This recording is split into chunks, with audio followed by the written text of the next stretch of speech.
Hello বন্ধুরা, তো আশা করি সকলে ভালো হচ্ছে। তো বন্ধু, অনেক দিন পর আজকে আরও একটা নতুন মিনি ব্লগ নিয়ে আসলাম। তো বন্ধু, আর সকাল সকাল আমি উঠে পড়েছি ভোর 5টার সময়। আর মাঠে পুরো মাঠ খালি, আর মাঠে ধান কাটার পর মাঠগুলো এরকম দেখা যাইতেছে, আর ভালোই লাগতেছে দেখতে। আর প্রকৃতি যেন এক সময়, মানে এক এক সময় এক এক রকম রূপ ধারণ করে। আর এখন দুপুর হয়ে গেছে, আর আমরা যাইতেছি হচ্ছে টিউশন। আর টিউশন যাইতে সময় লাগবে 2 ঘন্টা। আর ইতিমধ্যেই আমরা অর্ধেক রাস্তায় এসে গেছি, আর 1 ঘন্টা সাইকেল চলার পরেই আমরা পৌঁছে যাব।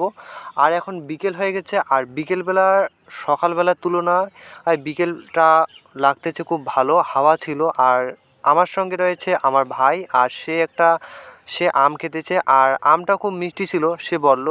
তো বন্ধু, প্লিজ চ্যানেলটিকে সাবস্ক্রাইব করে পাশে থাকো, এটাই আপনাদের কাছে অনুরোধ। আর আজকের বিকেলটা এরকমভাবেই